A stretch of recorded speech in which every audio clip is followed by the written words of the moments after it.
about something that the Sufis call cooking or being cooked. It's a reference to a poem by Rumi about a chickpea being boiled. And the chickpea jumps up to the rim of the pot to yell to the cook, "Why are you doing this to me?" Perhaps a familiar voice. "Why are you doing this to me? Why are you doing this to me?" And the cook whacks the chickpea with the ladle to send it back into the boiling waters and says, "I am doing this to soften you and to help you take in and mix with the flavor of spices so that you can be served over rice and enter more deeply into the vitality of life. You can be included in more things and will be much more delicious from this cooking." We are often boiled and boiled again and boiled for a bit longer. It appears that the way of Allah is not a microwave. It's not like bing, right? Sometimes we're cooked for a long time, like a chickpea that takes a long time to be infused with spices, softened, and made able to be included in a deeper vitality. The poem says, "Remember when you drank the rain from the garden? All of that was for this." It's not that the times of grace are other than, separate from, in contradiction to the times of being cooked, the boiling. The deep times of receiving grace and drinking the rain from the garden are for this, and we are cooked. Now, the peril of being cooked is drama. If we're going to be cooked, how do we go ahead and be cooked?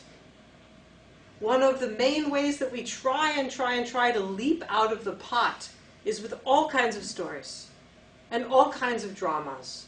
We make up all kinds of things. I'm trying to think of an example. I mean, I'm in the middle of something right now, but I don't actually know what it is. Sometimes something's bothering a person and something's got to me in an interaction with someone the other day. Something happened and something inside of me is going, "Ah!" And I'm actually not positive what it is. But I'm really ready to make up a whole lot of stories with a lot of justifications and then run with them. I'm ready to say things like, "Oh, I'm just sick of relating to people. I'm done with people. I want to go off in the woods and watch leaves fall, and that's it. Contemplate eternity." Something like that. Heck with relating. Sorta I could convince myself that that's honest. Sorta I could convince myself that a whole lot of emotional reactions are honest because I'm feeling them. I would like to suggest, however, that just because we are feeling something doesn't make it honest. Right? There's the level of honesty of saying one thing when it's not really what we feel. And there's another level of honesty of we may be feeling something, but are we feeling it as a dodge to get out of staying present with something we even more don't want to feel than wherever we're running off into. Usually the cooking point, whatever the cooking point is something in us that's got to give. That for the sake of our softening and our digestibility deeper into the unity has got to give. That feeling of coming right up against something in ourselves that's got to give. I usually feel it at around the level of the 4th rib insertion into the sternum. This feeling of something that's right here I don't like it. That it is this way is causing me discomfort or pain, grief, anger, fear, all kinds of emotions that I can go off into with justification and spend time in the emotion, when really what's going on is,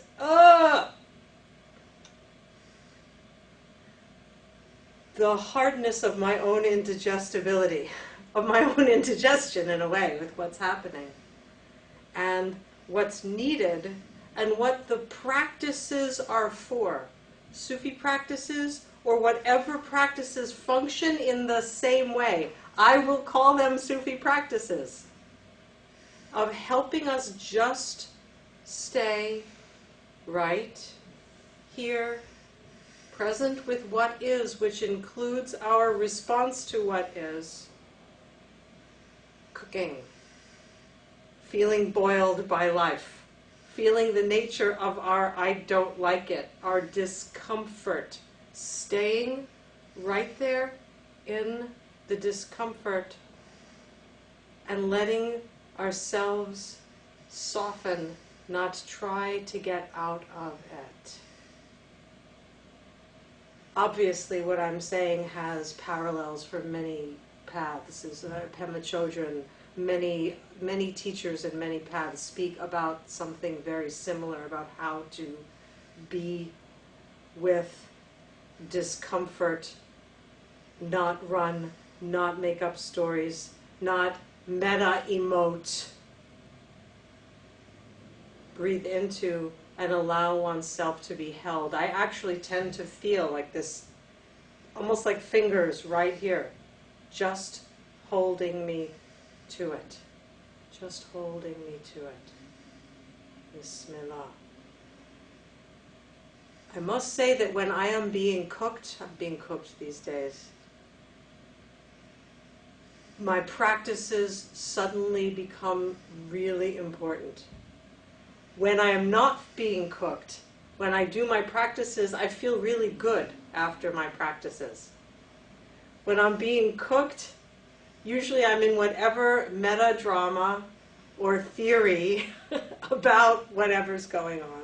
And then I actually pray Salat or do Al-Wird or my Qigong practices and come right back to the original point of, here's my sticking place with life.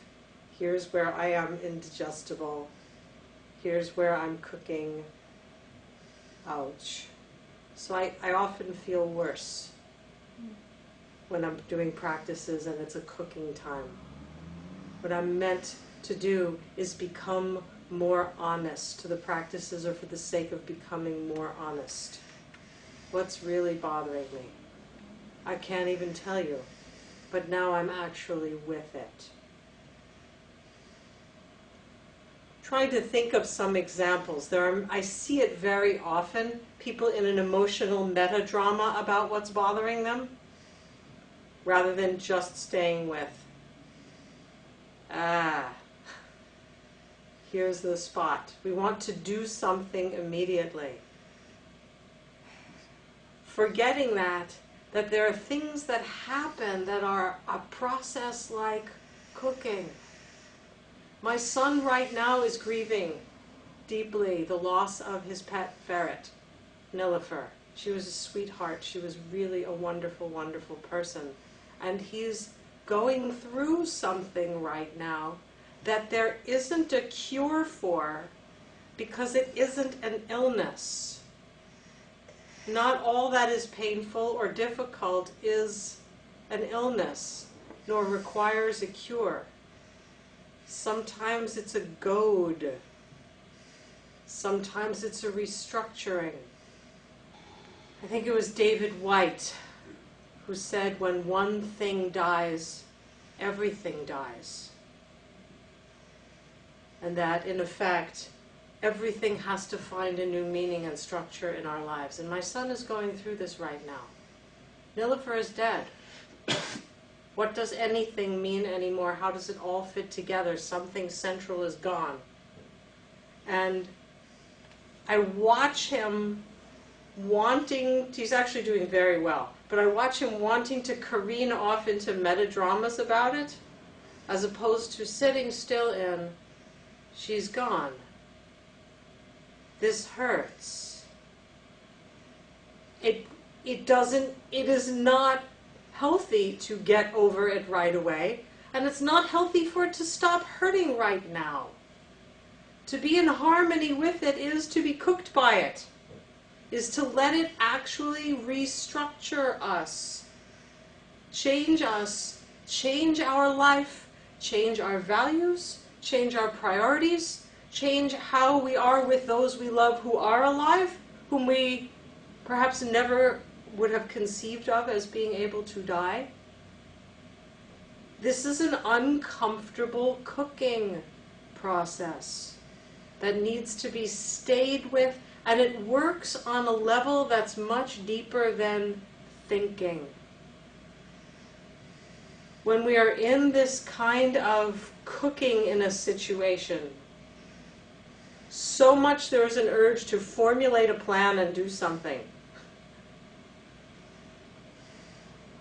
We are being done unto, we are being changed.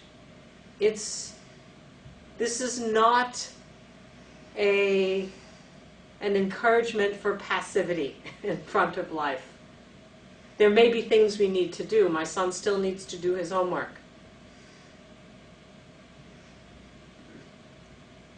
But the feeling of being cooked can be recognized by this feeling of being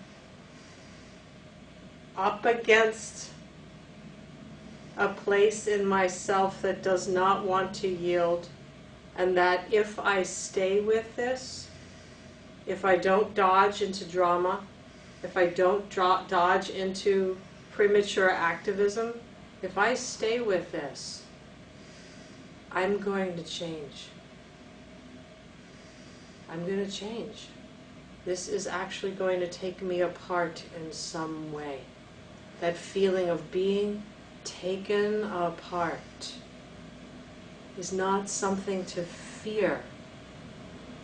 It's an important part of living and receiving the gift that the cook gives to the chickpea of being made more digestible by life.